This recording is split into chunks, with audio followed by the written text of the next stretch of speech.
Yeah. Yeah. The rabbit walked the eastern path slowly. He always walked slowly.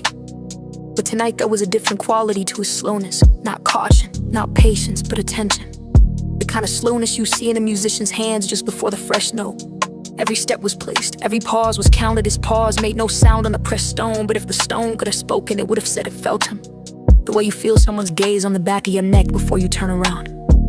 He passed the stone 3 times. It was the same stone he had circled in Brook 1. A flat gray stone set into the path where the eastern road begins to curve toward the forest. Nothing special about it. No inscription, no marking, no reason anyone would look at it twice. But the black rabbit came back to it again and again, the way a doctor returns to a pulse point.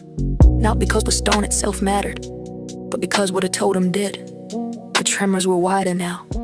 In Book 1, he had felt them as a faint vibration, a humming in a soil so subtle you had to press your whole body against the earth to catch it. Now they were different, deeper, slower. Not the quick shiver of something beginning, but the long rolling movement of something already underway. The ground was not trembling, it was shifting. The way a river shifts its bed over years, imperceptibly, inevitably, until one morning the water runs in a direction no one remembers choosing. The rabbit followed the eastern path to where it met the northern road, the crossroads, 2 paths diverging into forest, one toward the palace, one toward the deep oaks where the Firekeeper's clearing lay between them. A wedge of bare earth where nothing grew, because too many feet had walked over it, going one way or the other to let anything take root. The rabbit sat in the exact center, not on one path, not on the other.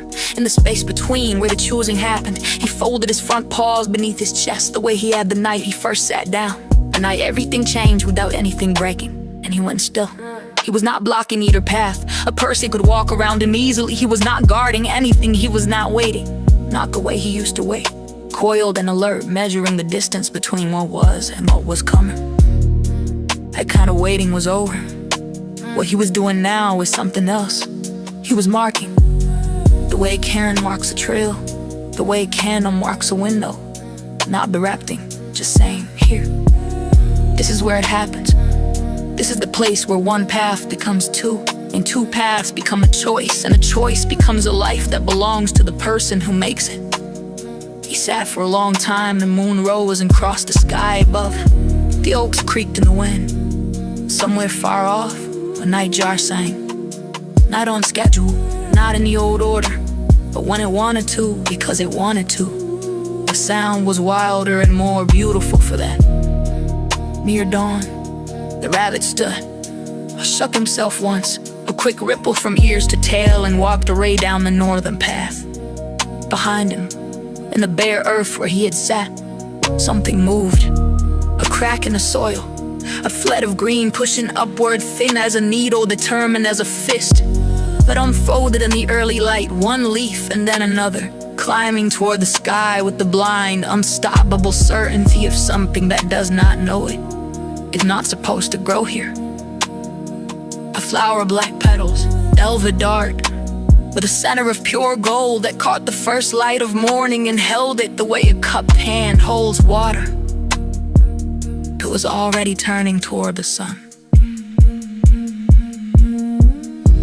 By the time the first walkers came to the crossroads that morning, the flower had opened fully. They stopped. They stared. Nothing had ever grown at this crossroads before. One woman knelt and looked at it closely. At the black petals, at the gold center, at the way it stood.